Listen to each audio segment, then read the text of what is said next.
Hello du lundi matin, j'espère que vous allez bien.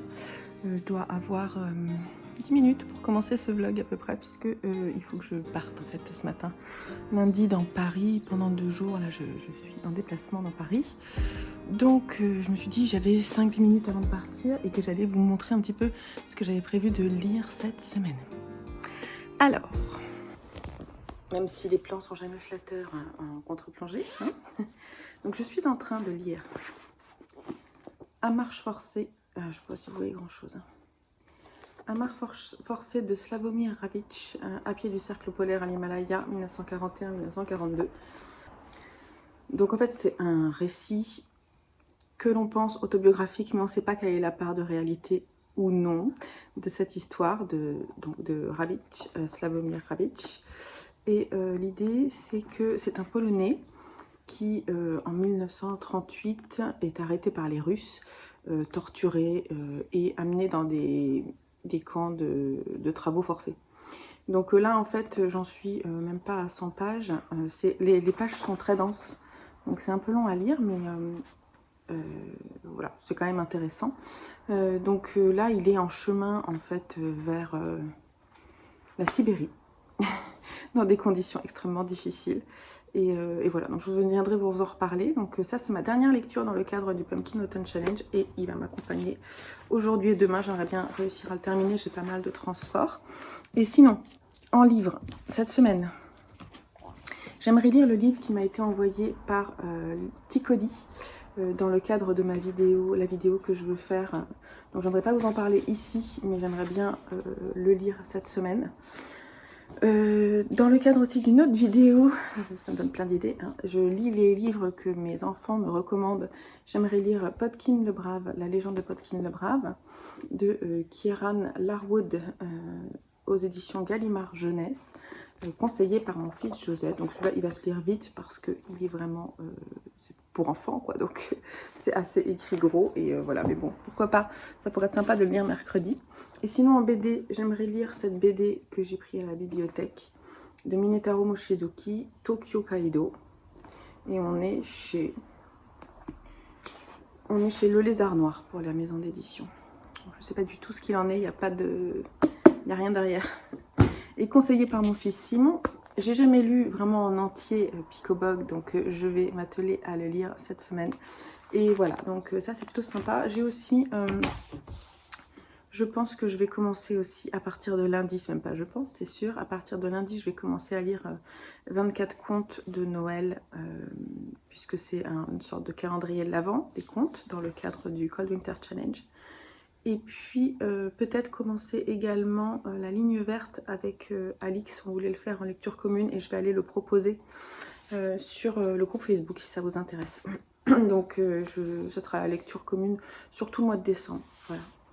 Voilà, si ça vous intéresse, rejoignez-nous. et puis voilà, c'est tout ce que je voulais vous dire. Maintenant il va falloir que j'aille bosser et la lecture attendra un peu. Enfin non, celui-ci je vais commencer à lire dans le train.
Hello du jeudi soir, il est 18h30.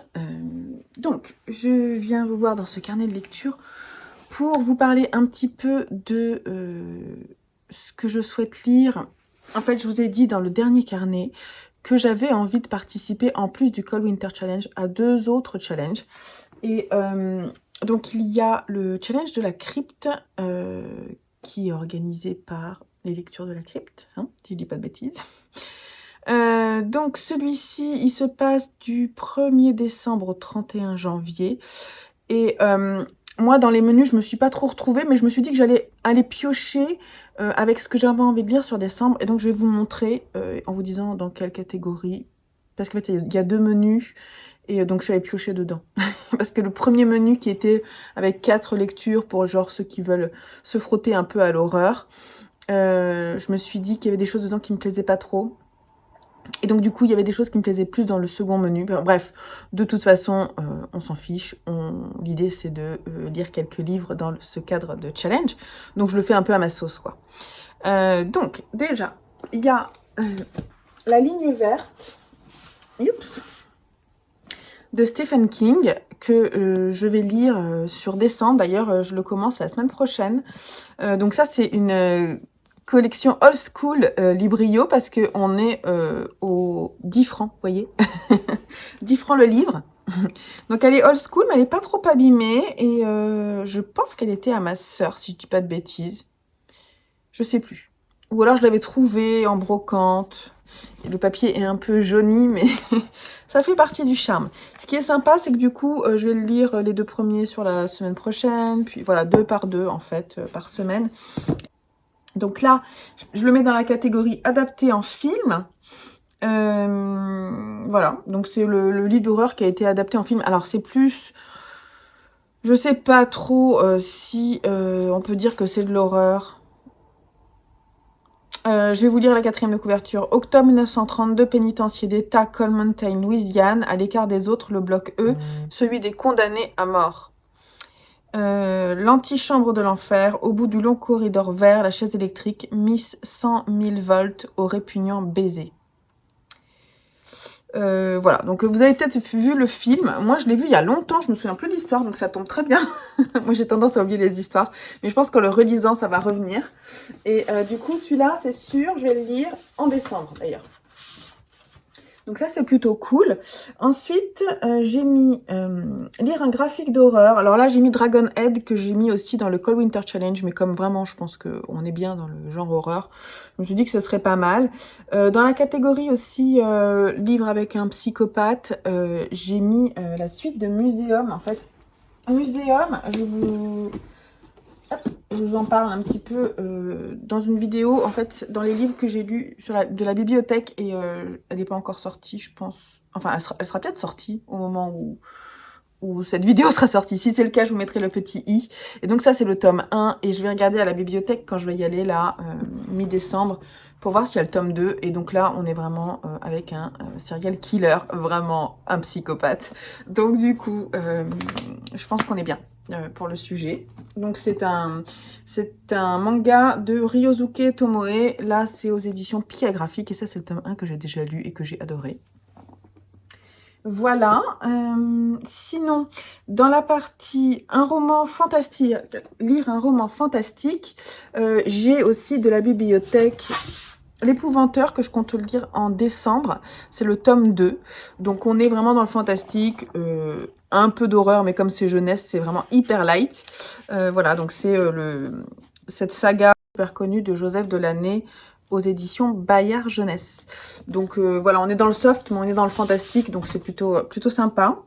Sinon, dans la partie créatures effrayantes et il y a 2 catégories là, et post-apocalyptique, j'ai très envie de lire La Route de Cormac McCarthy, qui est aussi, je pourrais dire, quand même un classique de l'horreur, parce que il a aussi été adapté en film. Donc c'est, voilà, après l'apocalypse, le monde est dévasté, couvert de cendres et de cadavres. Parmi les survivants, un père et son fils errent sur une route, poussant un caddie rempli d'objets hétéroclites. Dans la pluie, la neige et le froid, ils avancent vers les côtes du sud, la peur au ventre. Des hordes de sauvages cannibales terrorisent ce qui reste de l'humanité. Survivront-ils à leur voyage ? c'est hyper angoissant. On est bien dans l'horreur, je trouve. Dans la partie dans un lieu étrange, j'avais bien envie de lire la suite de Tokyo Aido, qui est aussi de la bibliothèque. J'ai lu le premier tome et vraiment, c'est très étrange. On est dans une sorte d'hôpital psychiatrique, mais plutôt type maison de repos, avec que des jeunes qui ont des tocs, des trucs bizarres. Par exemple, ce jeune homme-là ne peut pas s'empêcher de dire tout ce qu'il pense. Il y en a une qui n'arrête pas d'avoir des orgasmes non-stop, de toute façon totalement imprévue, qu'elle ne peut pas empêcher, donc dans la rue, n'importe où. Il y en a une qui n'arrive pas à... qui ne voit pas les autres humains. Donc elle ne les voit pas, les autres humains. Elle oblitère complètement de sa vision les autres humains. Enfin voilà, c'est tout un lot. Donc on est dans un endroit étrange, c'est très malaisant, très dérangeant. Je me suis dit que ce serait pas mal. C'est pas vraiment de l'horreur, mais c'est quand même vachement space. Vachement space, déstabilisant. Et pour la partie ambiance, j'avais envie de lire, alors je sais pas si j'aurai le temps, hein, mais Ma cousine Rachel de Daphné du Maurier, dont tout le monde parle en ce moment, et tout le monde est élogieux sur le sujet. Donc, j'avoue, j'ai envie. Voilà, tout ce que je voulais dire là-dessus. Donc pour les challenges de la crypte, je pense qu'on est bien. Je me demande si j'ajouterai pas, mais je sais pas trop dans quelle case le mettre, Vita Nostra. Parce que apparemment c'est un peu bizarre aussi, donc peut-être que je le mettrai là. Et voilà. Il y avait aussi une partie thriller, non ? Je sais plus. Bref. En tout cas, je rajoutais peut-être d'autres trucs au fur et à mesure, mais en fait, je peux pas trop lire non plus trop de choses en 2 mois, donc je sais pas trop jusqu'où j'irai. Mais voilà, j'avais envie d'y participer. Et sinon, il y a le challenge de Cecilia Cherry Blossom sur Instagram, qui s'appelle le Winterland Challenge. Et là, je crois qu'il a lieu sur 3 mois, si je dis pas de bêtises. Et elle a mis autant des catégories de lecture et des catégories de... enfin, DIY ou de... Comment est-ce qu'elle appelle ça ? Enfin voilà, de choses à faire en fait à côté. Je sais plus comment elle appelle ça. Bref, donc là, il va falloir que je réfléchisse un peu avec vous, mais je vais vous dire ceux pour lesquels j'ai trouvé des choses. Alors, il faut un roman de Noël, donc qui se passe vraiment à Noël, avant, voilà. Donc c'est le ho ho ho. Donc là, je mets à nouveau Entre toi et moi, qui est aussi dans le Cold Winter Challenge, puisque c'est une romance de Stéphane Emond aux éditions Albin Michel, qui a lieu, en fait, c'est un garçon et une fille qui se croisent à chaque Noël. Donc, je pense qu'on est bien. Donc, je vais mettre celui-là. Je ne m'attarde pas parce que j'en ai déjà parlé dans le Cold Winter Challenge, dans ma palle. Ensuite, il faut une romance pour la catégorie Love You So Much. Une romance. Alors, une romance, j'ai plusieurs choix. Je me disais que peut-être j'aurais le temps de lire Les flocons, la danse hésitante des flocons de neige de Sarah Morgan aux éditions Hugo Roman, je crois, hein, si je dis pas de bêtises. Ce H là, c'est Hugo Roman. Voilà, donc à voir, parce que je sais pas si j'aurai le temps de le lire en décembre. C'est 400 pages quand même, mais j'en ai entendu du bien de cette romance, donc pourquoi pas. Sinon, autre choix, c'est une romance que j'ai achetée qui va être dans mon prochain book haul. Oui, j'en ai entendu beaucoup de bien. C'est Comment ne pas faire pitié à Noël quand on est célibataire de Johanna Bollouri. Donc vous voyez, j'ai de quoi faire. Donc là, bon, je vous raconte pas l'histoire particulièrement. Je ne sais pas laquelle des deux je vais mettre, mais voilà, j'ai du choix. Donc voilà. Il y a une catégorie tenue de soirée, donc ça se passe à un moment festif. Alors là, j'ai galéré, j'avais rien. Et puis j'ai pensé à un truc, un truc un peu glauque. Hein. Hop, attendez, hop, voilà. J'ai pensé au bal des folles de Victor Yamas. En plus, le livre est court, donc ça peut être pas mal. Donc, on est en 1885. Comme chaque année, à la Salpêtrière se tient le très mondain bal des folles. Le temps d'une soirée, le tout Paris sans canaille, sur des airs de valse et de polka, en compagnie de femmes déguisées en colombines, gitanes, zouaves et autres personnages. Je pense qu'on est peut-être pas mal, finalement. Ça peut marcher. Catégorie avis de tempête. Donc, il faut que ça se passe dans un moment où il y a vraiment une tempête. Alors, ça peut être n'importe quoi comme tempête. Hein. Alors, là, j'ai pensé soit remettre la route de McCarthy, Cormac McCarthy, j'arrive pas. Ou alors, Dune, je pense qu'on est pas mal, parce qu'il y a quand même pas mal de tempêtes de sable. Et je pense que ça peut être bien. Je mettrai l'un ou l'autre, parce que comme j'ai envie de lire l'un ou l'autre, je sais pas lequel des deux, j'aurai le temps de lire. Voilà. Alors, c'est pour les 4 derniers que j'ai du mal. Alors, on a la catégorie jour de l'an qui doit parler d'un nouveau départ. Et là, je ne sais pas trop. Peut-être celui-là, une ville entre deux océans. Une vie, pardon, entre deux océans, de M.L. Stedman. Oui, puisqu'il revient de la Grande Guerre, c'est l'histoire de Tom Sherbourne qui revient de la Grande Guerre en Australie et il veut être tranquille et il accepte un poste de gardien de phare sur l'île de Janus, un bout de terre sauvage et reculé. Voilà, donc là je pense que pour un nouveau départ on est peut-être pas mal. Je sais pas trop si j'aurai le temps de le lire parce qu'il fait quand même 500 pages, donc à voir, ça peut être bien. Partie au coin du feu avec un livre cocooning. Un livre cocooning, je ne sais pas trop. Peut-être Les Nuits enneigées de Castlecourt. En fait, il faudrait que j'en prenne un. Il faudrait que j'en prenne un de ma palle du Cold Winter Challenge, sinon j'arriverai jamais. Je pourrais mettre Outlander, je pense qu'on est pas mal dans la partie cocooning. Outlander, le tome 1. Le Chardon et le Tartan, je pense qu'on est bien. De toute façon, il va être lu, celui-là, en janvier ou en février. Donc, je pense qu'on est pas mal, quand même. Je vais peut-être le mettre, celui-là. Et Douce Nuit, la catégorie de Douce Nuit, il faut parler d'un rêve. Alors, ça peut être le rêve d'une personne, d'un des personnages, ou alors un de tes rêves à toi. Un de tes rêves à toi. Ouais. Hein. Ah, oui, j'ai pensé à ça. Je l'ai mis de côté d'ailleurs. Florida, d'Olivier Bourdeau. Parce que c'est le rêve de cette mère que sa fille devienne une Miss. Et du coup, elle va en payer le prix. Et je trouvais que c'était pas mal dans l'idée. Qu'est-ce que vous en pensez? Un peu tordu, mais pourquoi pas? Et puis pour terminer, Froid dans le dos. Alors là, c'est un polar ou un thriller. Donc je sais ce que je vais lire. Je vais remettre Muséum de Ryosuke Tomoe parce que c'est l'histoire en fait, c'est une histoire policière. Il y a tous les livres qui sont tombés. Faut pas que je les abîme. Donc je pense que ça peut être bien. Voilà, je triche un peu parce que je mélange les challenges, mais je pense que vraiment on est bien sur le sujet. Donc voilà.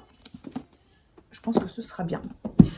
Voilà. Voilà ce que je voulais vous dire. C'est des petites pales en fait, donc je les mets pas dans un truc, dans une vidéo à part. Parce qu'en plus, j'aurai pas le temps. J'ai beaucoup de vidéos qui sont en attente, donc j'aurai pas trop le temps. Sur ce, je vais retourner à ma petite lecture. Donc en fait, il y a là, je voudrais lire le jour 2.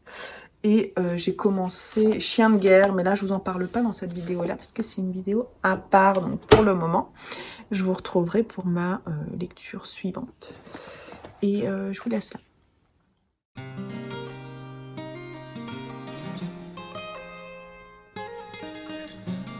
J'ai l'air blafard, c'est pas grave. Hello du lundi matin en direct de la cuisine, pour changer. J'ai décidé cette semaine de participer à la semaine à 1000 organisée par le Pingouin Vert sur Instagram. Je ne sais pas si vous connaissez. Et donc je vais faire ma palle en fonction de ça. Bon alors là il est 8h moins 5, dans 10 minutes je emmène mon fils à l'école.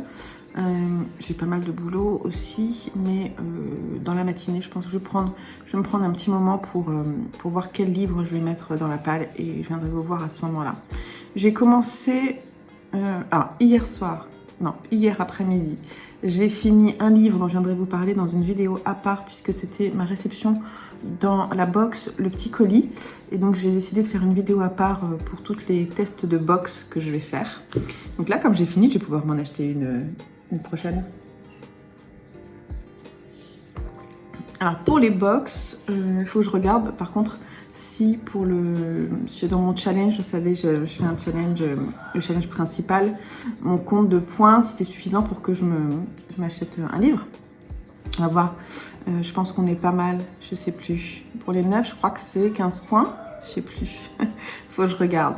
Mais voilà, donc je vais faire ça. Bon après, la box, je sais pas encore laquelle je vais tester, mais j'ai fait toute une liste.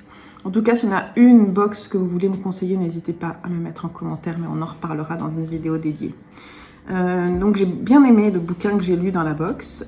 Et hier soir, j'ai commencé, je me suis dit, bon, je vais prendre un truc léger. Et donc j'ai commencé Entre toi et moi de Stéphane Emond, qui est une comédie romantique de Noël, une romance, on va dire, de Noël. Bah écoutez, j'attends de voir. Au début, je me suis dit les premières pages, je me suis dit oh là là, c'est quoi ce truc, ça va pas me plaire. Et puis, bah pourquoi pas. Bon là, j'en suis genre, je n'ai même pas 100 pages, hein, donc voilà, il faut que j'avance un peu et je reviendrai vous en parler le moment venu. Et puis voilà, donc et puis aujourd'hui commence la lecture commune de La Ligne verte de Stephen King. Donc je viens de faire le petit post là sur Facebook pour voir si vous voulez nous rejoindre avec Alix au fil de la patience. Hello, donc je reviens vous voir pour vous dire ce que j'ai prévu potentiellement de lire pour cette semaine à 1000. Donc déjà, je suis en train de lire Entre toi et moi de Stéphane Emond, qui est une romance de Noël. J'en suis à la page 70. Moi, je l'ai lu un petit peu ce matin. La lumière est vraiment très très moche, je suis désolée. Voilà, donc je pense que ça va se lire assez facilement. Il y a environ 358 pages avec les remerciements. Je lis également 24 contes de Noël, calendrier de l'Avent féerique, donc ça du coup je vais l'avancer. Donc ça c'est plutôt cool, bien que là je trouve que bon, les contes que j'ai lus n'étaient pas super, franchement ça m'a pas trop emballé.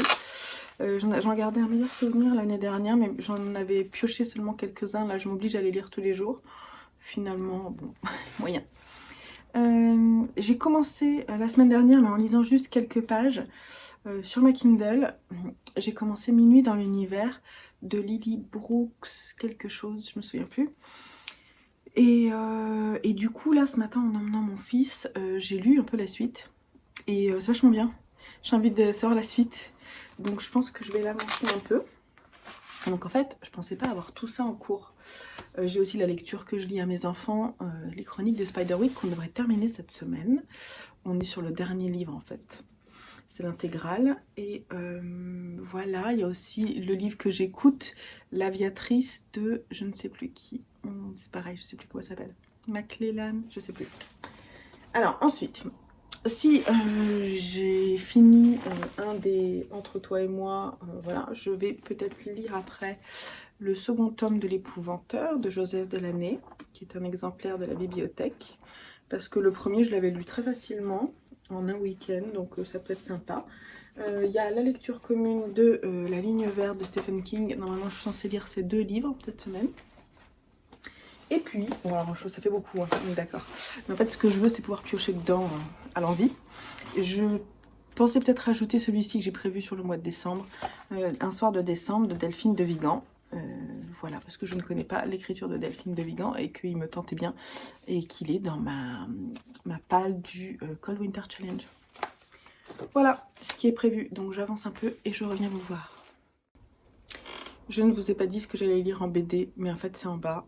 Mais de toute façon je vous le dirai quand je serai dessus, je pense que c'est le plus simple. Qu'est-ce que je peux vous dire? Non, ouais, c'est tout. Si, il y a un truc que je me suis dit, c'est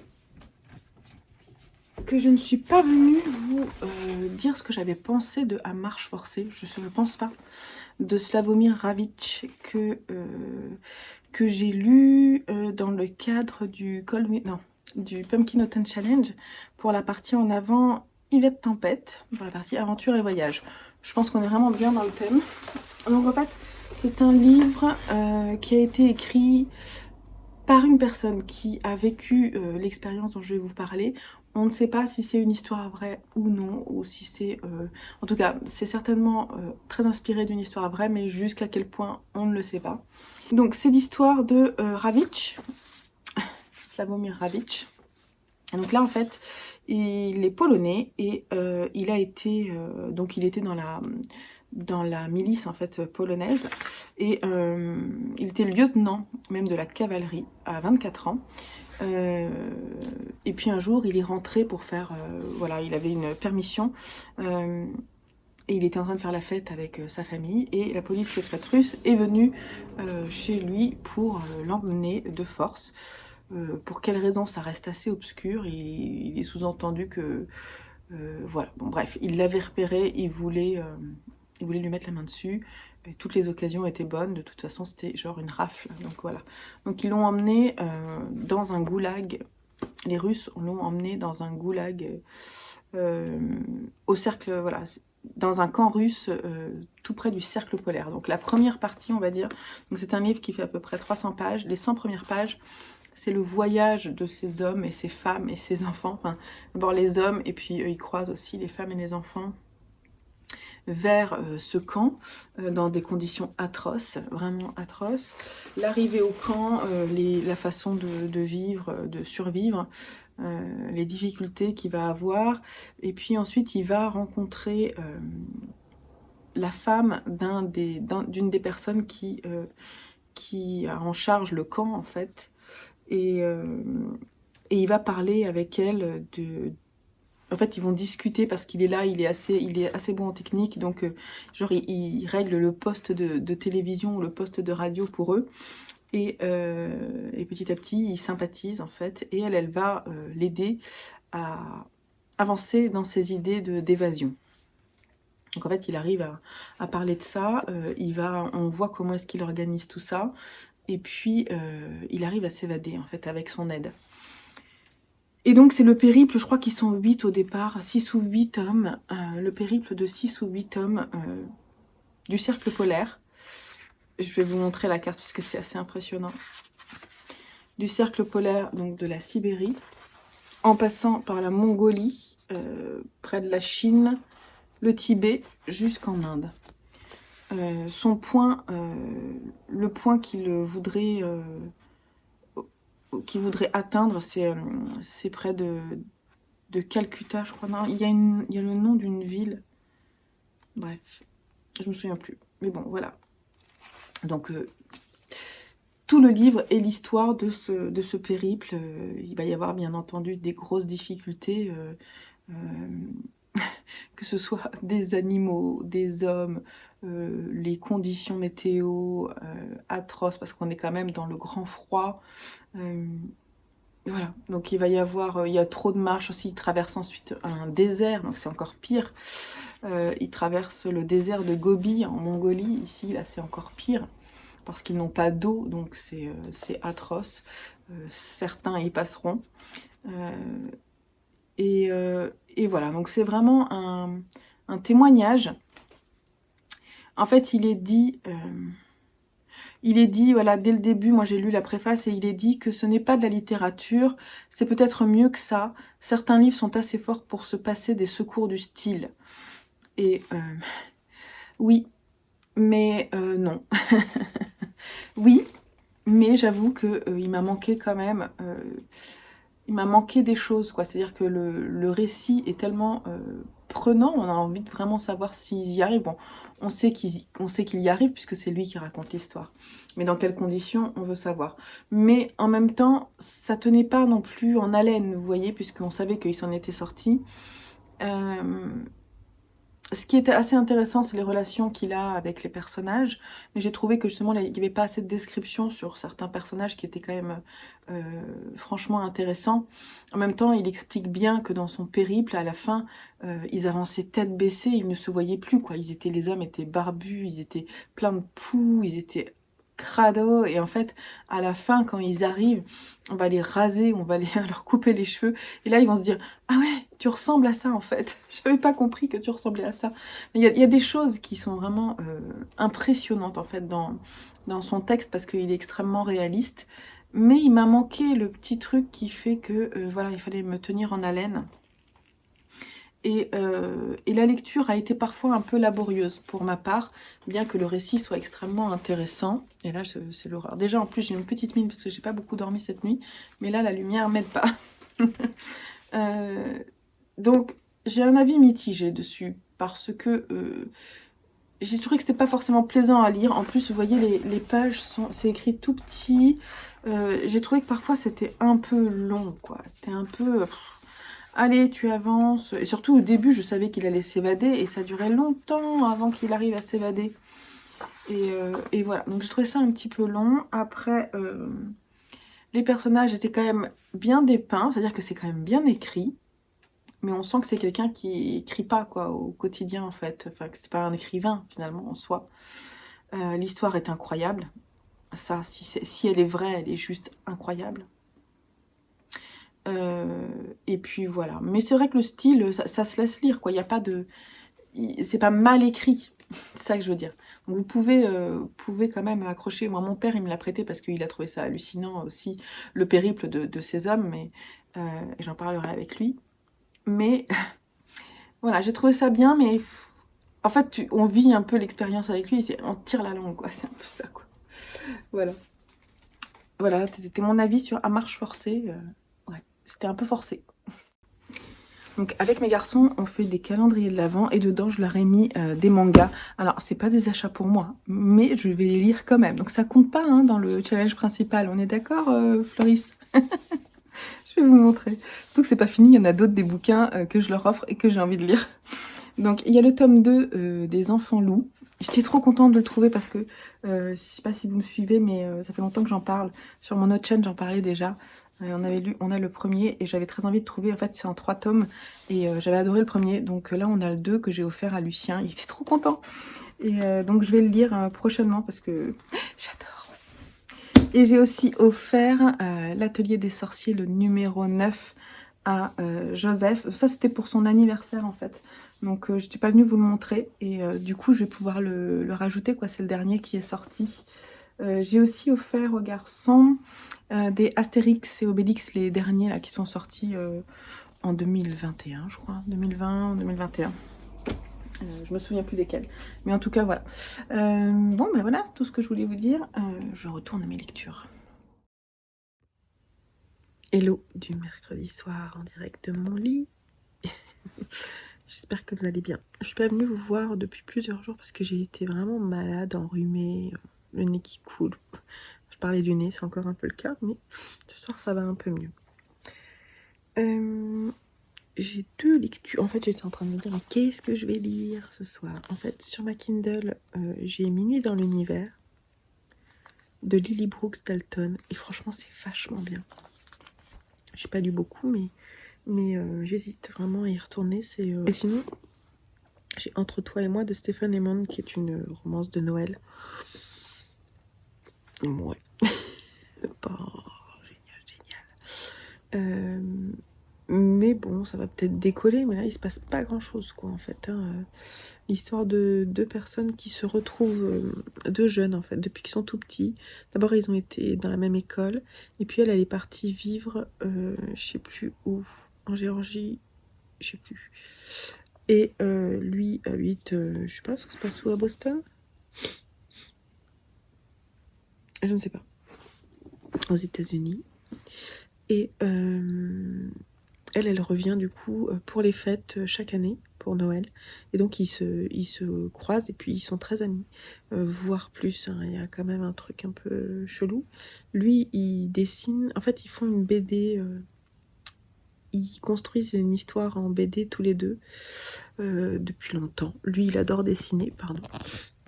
Je sais pas comment tenir mon téléphone. Il adore dessiner et ça la fait rigoler. Elle est en admiration, elle aimerait bien que lui devienne dessinateur, donc elle le pousse. Il a 17 ans, il est extrêmement bon à l'école, il est poussé par son père et il aimerait bien... en fait, il doit prendre... il est en terminale et il va falloir qu'il prenne des décisions pour la suite, pour savoir ce qu'il va faire dans ses études. Donc on sent que ça le travaille. Et elle arrive cette année-là de l'histoire et elle est toute habillée en noir, genre gothique. Elle a complètement changé de style, quoi. Elle a les cheveux noirs, elle qui avait les cheveux châtains, elle est habillée tout de noir, elle a un piercing, tout ça.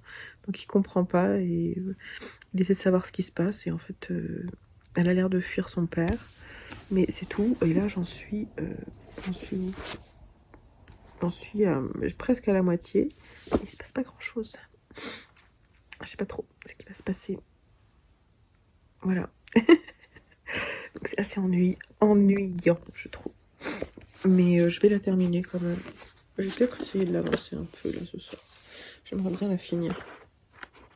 Ouais, je vais l'avancer ce soir. Mais j'avoue que mon cœur me porterait plus vers minuit dans l'univers. Mais bon, c'est comme ça. J'ai fini d'écouter, parce que là, en ce moment, j'ai pas mal d'écheveaux à faire pour ma boutique. Donc j'écoute en fait avec mon casque des livres audio. Il est genre 9h30 quoi, 9h, presque 10h. Et je suis crevée. En fait, ça fait 3 nuits que je dors très mal à cause du rhume. Donc je suis fatiguée. J'ai fini d'écouter L'Aviatrice de Paula McClellan, qui est l'histoire de... Comment est-ce qu'elle s'appelle? Bon, je viendrai vous en reparler. Mais vous connaissez l'histoire de Out of Africa, de Karen Blixen et la ferme au Kenya, quelque chose comme ça, ferme en Afrique. Le livre, voilà, ça a adapté. Bon, donc Karen Blixen était écrivain et elle était connue pour raconter des histoires. Et elle a écrit son histoire d'amour avec Denis, qui faisait des safaris, puis ensuite qui a fait de l'avion, qui était aviateur. Mais là, c'est du point de vue de... comment s'appelle-t-elle? Elle a un prénom un peu bizarre. Bref, c'est le point de vue de l'autre femme qui était amoureuse de Denis et qui, en fait, à un moment, s'est retrouvée dans une sorte de trio amoureux avec Denis, Karen et elle. Donc c'est une femme qui est née au Kenya et qui est toujours restée au Kenya. Une femme qui n'a jamais voulu suivre les règles, qui ne s'est jamais laissée faire par les hommes. Elle a été plusieurs fois mariée, mais elle a divorcé plusieurs fois. Elle a été la première éleveuse de chevaux africaine dans la vraie vie et la première aviatrice d'Afrique, femme. Voilà. Donc c'est quand même un parcours intéressant. J'ai bien aimé cette histoire, c'était chouette, c'était vraiment bien écrit, on ressentait cette ambiance de Out of Africa, mais d'un autre point de vue, quoi. Je trouvais que Paula McClellan avait réussi à raconter l'histoire de cette femme hors du commun, qui est la personne qui était avec Denis avant la mort de celui-ci. Et en fait, il avait quitté Karen Blixen, qui, elle, est retournée vivre en Angleterre, si je dis pas de bêtises. Bref. Voilà, je trouvais que c'était assez intéressant. Il y avait beaucoup de choses. En fait, l'histoire de cette femme, je vous mettrai le prénom ici, parce que je suis en train de vous en parler, donc je ne reviendrai pas vous en parler. Elle a un nom un peu particulier, ça m'énerve de ne pas me souvenir. Beryl Barkham. En fait, Beryl Barkham a tenté d'écrire sa propre histoire, mais ça a été un flop, en fait. Elle avait moins de faculté d'écriture que Karen Blixen l'a eu. Et pourtant, Ernest Hemingway l'a trouvé justement assez doué. Donc moi, je ne connais pas. Apparemment, elle a écrit un livre qui raconte sa vie justement, en fait, au Kenya, sur les terres du Kenya et dans l'air aussi, parce que c'était sa passion. Du coup, c'est intéressant quand même. J'aimerais bien savoir si ce livre existe, il a été édité, mais voilà. Ernest Hemingway aurait pu la pousser, mais comme il était très misogyne, enfin, pas misogyne, mais il n'a jamais vraiment mis en avant les femmes, particulièrement. Et du coup, il l'a pas fait, alors qu'il l'estimait beaucoup. Voilà, une carrière inconnue et un personnage hors du commun qu'il est intéressant de découvrir. Et donc là, j'ai commencé à écouter le Bal des Folles de Victoria Mass. Mais c'est génial, j'adore. Là, je pense que ça va être un coup de cœur. Parce que vraiment, j'adore. Voilà. Donc ça, c'est ma lecture en cours, enfin audible. Voilà, j'avais prévu cette semaine de lire ça, de lire L'Épouvanteur et de lire également Un soir en décembre de Delphine de Vigan. Mais je vais pas lire, je pense, Un soir de décembre. Je vais le lire la semaine prochaine. Et à la place, ce sera le Bal des Folles. Voilà. Bon, je vous laisse là. Je vais prendre mon bouquin, ma romance de Noël. Et me moucher d'abord. Et puis boire ma tisane. Et bouquiner. Voilà. Bye bye.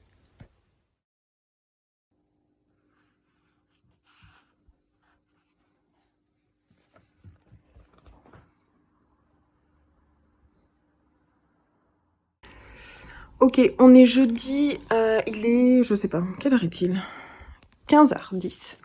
Je voulais juste vous dire que j'ai écouté sur Audible un de mes livres, je pense, préférés de l'année.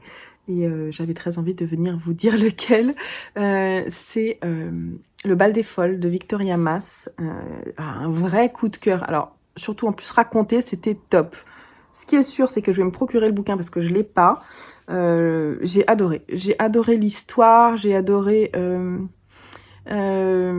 l'écriture de Victoria Mass que je ne connaissais pas et franchement j'ai été charmée. Alors, en plus c'est un premier roman, enfin son premier roman qui a été édité et à la fin de la lecture elle est interviewée par une personne de Audible et c'est très intéressant d'écouter ses propos.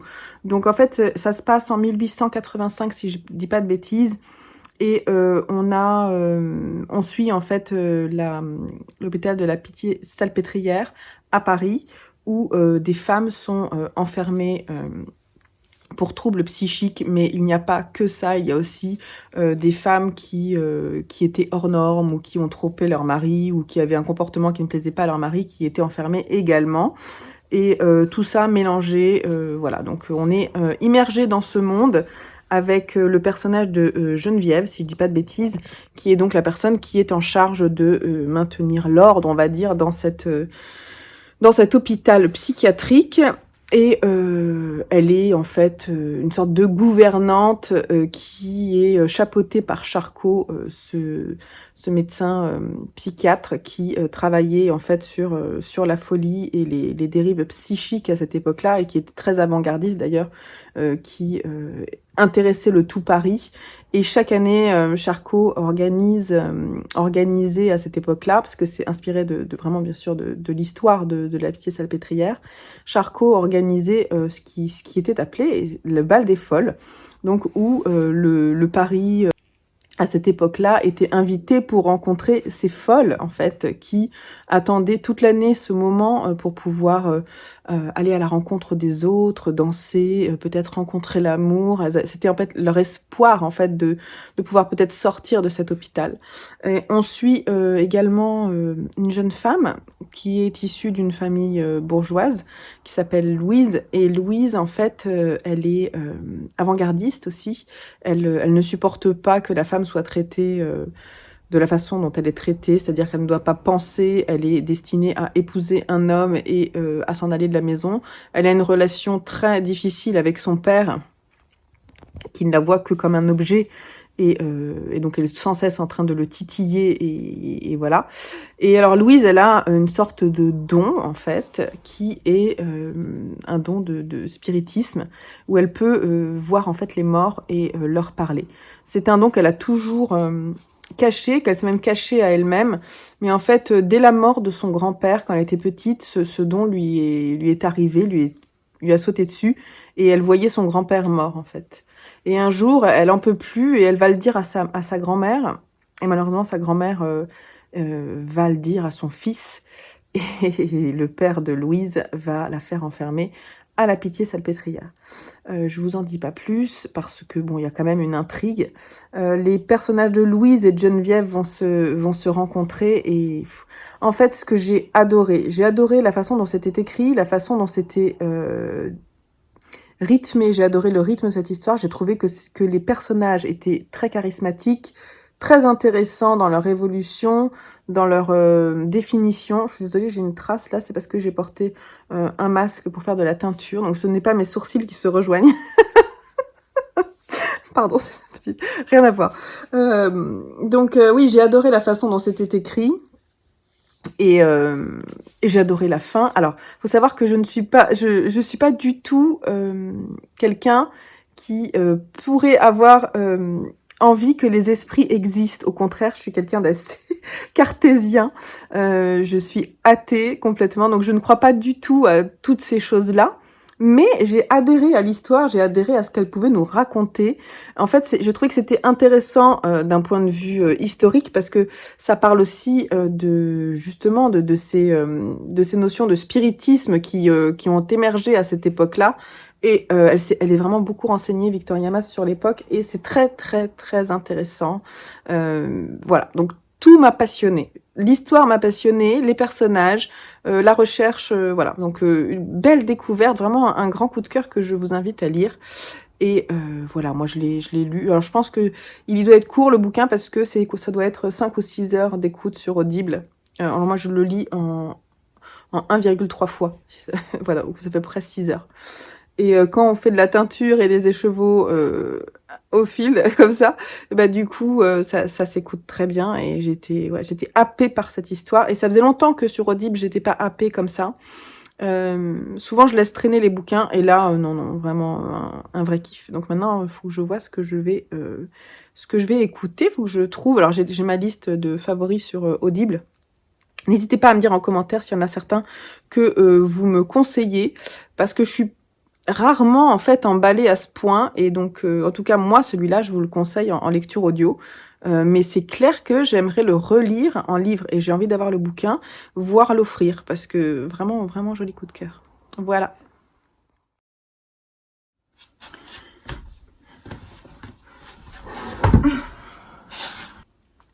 Du lundi 13 décembre. La semaine à 1000 est passée. Alors attendez, la lumière est toujours pourrie, ça change rien. C'est mieux comme ça. Donc la semaine à 1000 est terminée depuis hier soir et j'ai fait mon compte ce matin. Et j'ai passé les 1000. Yeah, j'étais pas sûre de moi, hein, franchement, parce qu'en fait je n'ai pas compté tous les jours. Ça, je peux pas faire ça parce que y a plein de choses différentes de lecture qui arrivent. Mais je l'ai fait. Alors attendez, que je retrouve le compte. Je l'ai fait dans mon carnet là. On sent que je suis en transition de bullet journal. Parce que je prends des notes à droite à gauche et c'est le bordel. Donc, il faut que je vienne vous parler de plusieurs choses du coup. Parce qu'en plus, comme j'ai été malade et tout, j'ai eu plein de boulot, j'ai lu des trucs, bien, pas bien. Je suis pas trop venue vous voir pour vous parler, donc on va faire un petit récap ici. Alors, donc, j'ai lu Entre toi et moi. D'abord, on va faire le récap des points. Entre toi et moi, j'ai lu 286 pages. On a fini avec mes garçons les chroniques de Spiderwick de Holly Black. Du coup, on a lu 91 pages. Bon, c'est illustré, donc c'est un peu facile, mais bon, c'est pas grave. Sur ma Kindle, j'ai lu Minuit dans l'univers, dont je vais vous parler. J'ai écouté sur Audible L'Aviatrice de Paula McLean, dont je vous ai parlé. Je l'ai fini 122 pages. Ça, j'ai calculé en fait au ratio avec le nombre d'heures et tout, et le nombre de pages totales. Vous voyez, c'est un truc que je peux pas faire tous les jours forcément. J'ai lu une partie des contes de Noël, j'en vais vous parler plus tard. J'ai lu 75 pages, c'est ça. Non, 65 pages. Et sur Audible, j'ai écouté intégralement Le Bal des Folles, 240 pages. Et j'ai commencé La Ligne Verte hier soir, 20 pages, ce qui nous fait un total de 1086 pages. Yeah. En fait, bah voilà, en fait, j'ai essayé de lire ce que j'avais envie de lire au maximum. J'ai essayé quand même de me pousser à lire un petit peu parce que j'ai une pile à lire de décembre qui est vraiment énorme. Et du coup, j'aimerais bien tous les lire, quoi. Même si je sais que concrètement, ça va être compliqué. Mais du coup, c'est vrai que dès que j'avais des petits moments, j'ai bouquiné et j'ai dépassé les 1000 pages en bouquin. Parce qu'après, j'ai aussi lu des mangas qui sont pas là. Dont je vous ai parlé déjà, je sais plus. Bon, bref, c'est pas grave si c'est pas le cas.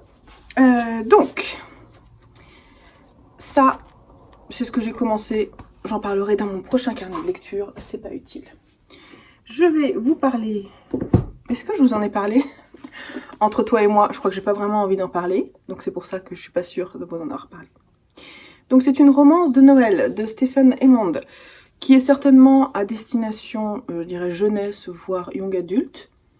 C'est un livre que je n'ai pas particulièrement apprécié parce que, voilà, je vais vous lire juste les premières phrases de derrière. Si vous aimez l'idée qu'un garçon très drôle et qu'une fille un peu paumée soient amis depuis l'enfance, qu'ils se perdent de vue mais se retrouvent chaque année à Noël, bah du coup, moi je m'attendais à un truc genre tous les ans, leur intérêt progresse, nanana, il y a une petite romance, nanana. En fait, c'est pas ça. C'est pas ça, ça se passe à un temps T. Ça se passe en fait sur une rencontre de Noël, où on va revenir un peu dans le passé de chacun, mais je sais pas comment expliquer ça. Le personnage, enfin il y a deux personnages forcément, il y a le garçon et la fille qui sont les deux personnages principaux. Donc on a Lucie et lui c'est Evan. Donc Evan est dans une famille assez unie et il a 17 ans là à l'époque où on le voit, et en fait il est en terminale, il est très bon et il doit choisir une faculté et son père le pousse énormément, et lui en fait il sait pas quoi choisir, il est un peu, je dirais, paumé entre guillemets, parce que secrètement il aimerait bien être dessinateur de BD. Et c'est d'ailleurs pour ça que ce livre est illustré d'extraits de bande dessinée, parce que pendant toute l'histoire, il va écrire l'histoire lui-même de façon un peu fantastique de lui et elle dans une bande dessinée. Elle, Lucie, elle vient tous les ans en fait parce que ses parents ont divorcé. Son père habite au même endroit qu'Evan, et donc pour Noël, c'est le moment où elle revient voir son père pour les vacances, pour 10 jours, 15 jours. Et donc à cette époque-là, si vous voulez, ils ont grandi ensemble parce qu'ils n'étaient pas séparés, les parents de Lucie à ce moment-là. Et puis à un moment, elle est partie vivre ailleurs, et donc ils se retrouvaient seulement pour la période de Noël. Et ils sont vraiment très amis depuis leur enfance, et ils s'aiment beaucoup.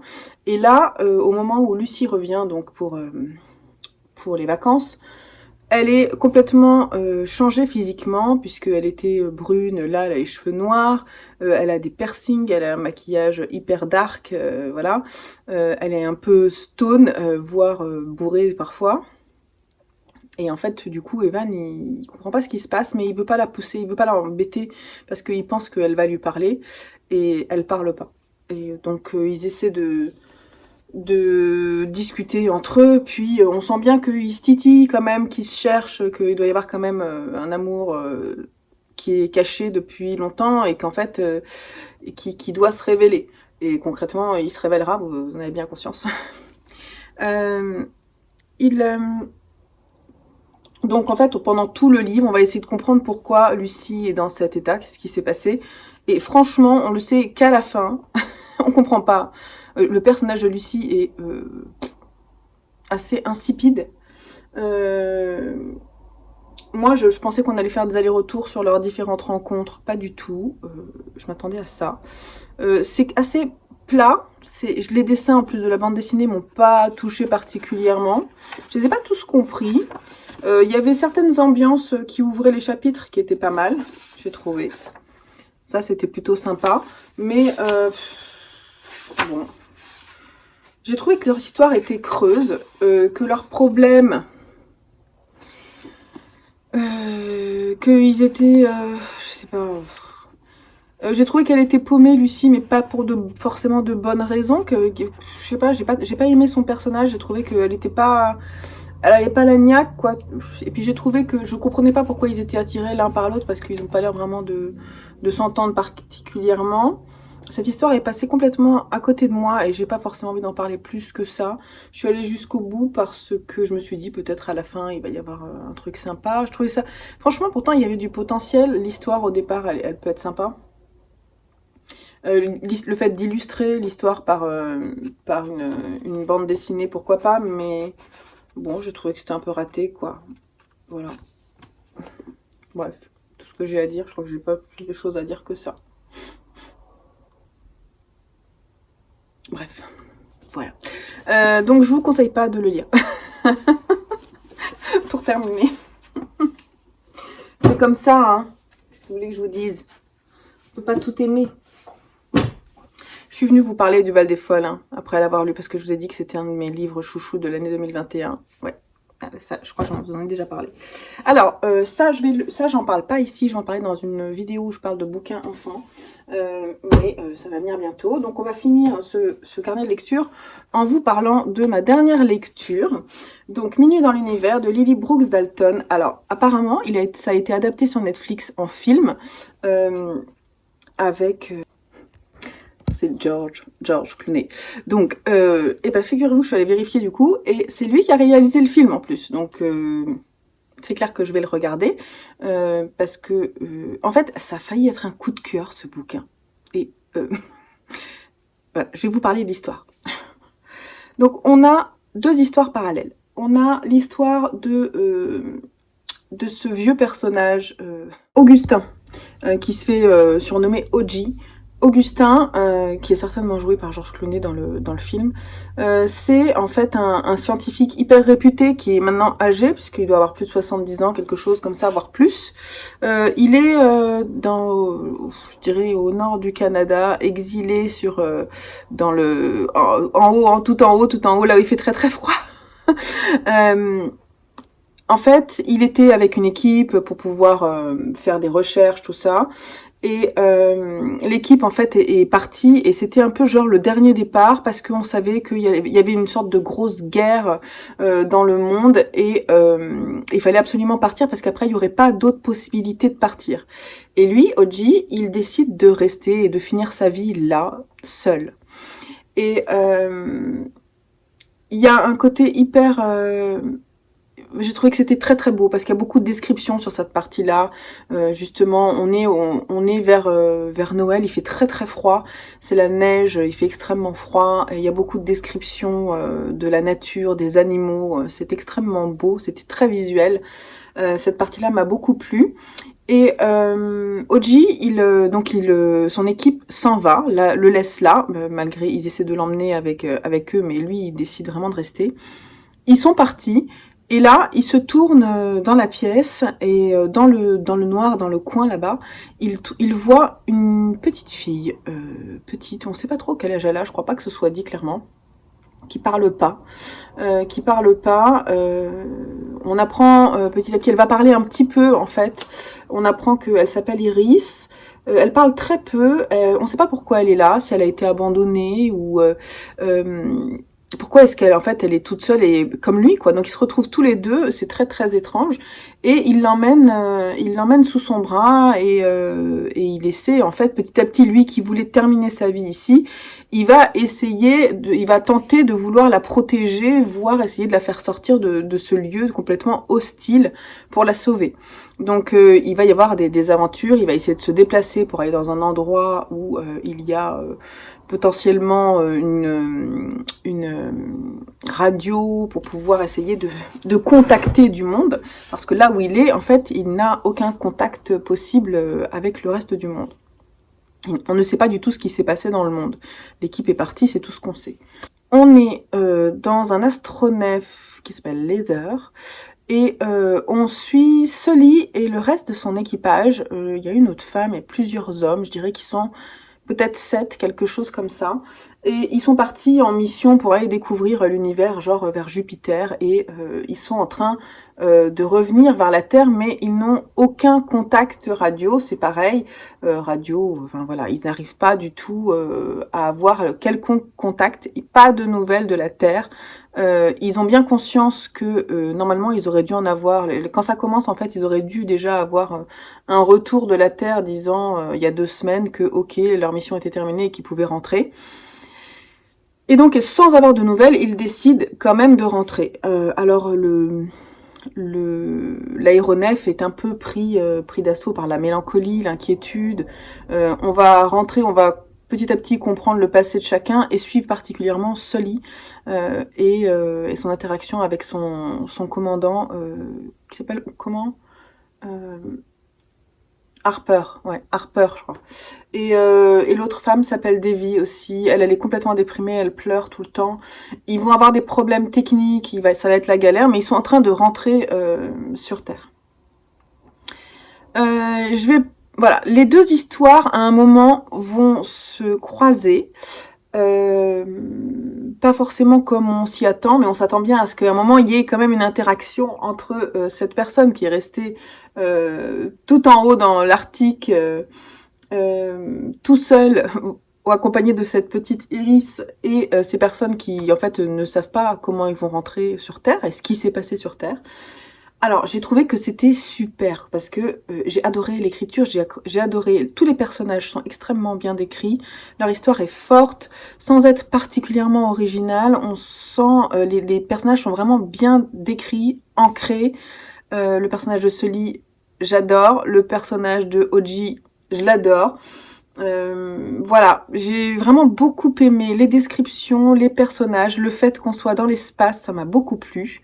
Ça me donne envie de lire d'autres choses qui se passent dans l'espace. Donc si vous avez des conseils sur des livres qui se passent dans l'espace, n'hésitez pas à m'en donner. Ça m'a beaucoup plu. J'ai trouvé que c'était très cinématographique et du coup ça m'étonne pas que ce soit adapté. Franchement, c'était un coup de cœur.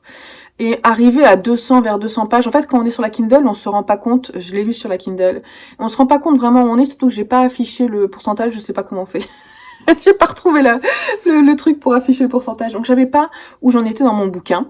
Et hier soir, j'étais dans mon lit, j'ai dit c'est cool, je vais lire la fin et tout, je vais savoir ce qui va se passer et tout. Nanana, je lis, je ferme, c'est la fin du bouquin. Et n'a pas répondu à mes questions alors, il y a à la fin, il y a un truc qui se dénoue, moi que j'avais déjà compris depuis un moment, voilà. Mais pour moi, c'est pas suffisant. En fait, c'est pas terminé là-dessus. Enfin, on l'avait compris que c'était ça, mais maintenant, dis-moi ce qui va se passer, quoi. Elle reste. En fait, pour moi, il y a pas de fin. Il y a pas de fin. C'est pas fini, quoi. Il y a, je sais pas. Lily Brooks Dalton, là, elle nous a fait un super bouquin et elle a pas su le terminer. Donc, mais j'étais hyper embêtée de laisser mes personnages comme ça, là, sans suite. Je trouve que ça finit pas, en fait. Ça finit pas bien l'histoire, là où ça devrait la terminer. Ça le fait pas. J'étais hyper déçue, hyper en colère même. Donc, là où j'allais mettre 5... Pardon. Rototo. En train de boire mon cappuccino. Donc, là où j'allais mettre 5 sur 5... Non, là, je suis pas d'accord. Je suis dégoûtée, quoi. Je suis vraiment dégoûtée par la fin de ce livre. Je sais pas si vous l'avez lu. Si c'est le cas, il date de 2020. Si c'est le cas, dites-le moi. Dites-moi si vous avez eu ce ressenti-là. En tout cas, je ne sais pas non plus si c'est son premier livre, Lily Brooks Dalton ou quoi. Mais j'ai beaucoup aimé son écriture. En revanche, non, tu ne fais pas ça. Tu me termines correctement le bouquin. Je veux savoir la suite, quoi. Voilà, ce carnet de lecture va se terminer par une engueulade d'auteur. Non, je me permettrai pas. Non. C'était un super bouquin, vraiment, un super bouquin, vraiment une chouette lecture que j'ai pas réussi à lâcher parce que j'aurais dû la lâcher parce que la lecture commune de La Ligne Verte, normalement, j'étais censée lire les 2 premiers tomes, je ne l'ai pas fait, donc je l'ai commencé hier soir et je vais essayer de rattraper mon retard. Mais du coup, ça m'a happé ce week-end et voilà. Voilà ce que je voulais vous dire. Bon, on va terminer là-dessus. J'espère que cette petite vidéo, je pense longue vidéo, vous aura plu. on va commencer une nouvelle semaine. Alors, je suis contente d'avoir fait une semaine à 1000 et j'ai envie de me challenger et de faire la prochaine aussi à 1000. Parce que finalement, c'est possible. Bon, après, c'est ma dernière... Enfin, non, c'est pas ma dernière semaine, mais je travaille encore 10 jours avant de prendre des vacances. Je sais pas si c'est faisable, genre pas mal de boulot. Bien qu'à mon avis, le rythme de la semaine prochaine va être plus cool. Donc, je vais voir. Donc, je vais vous laisser là. J'espère que ça vous a plu. Si c'est le cas, n'hésitez pas à me laisser un pouce en l'air pour aider la chaîne à se développer, à aller vers les autres. N'hésitez pas aussi à mettre un petit commentaire et à vous abonner si ce n'est pas encore fait. Et puis, je vous dis à très très vite pour un nouveau carnet lecture ou une toute autre vidéo sur la chaîne. Prenez soin de vous. Bye bye.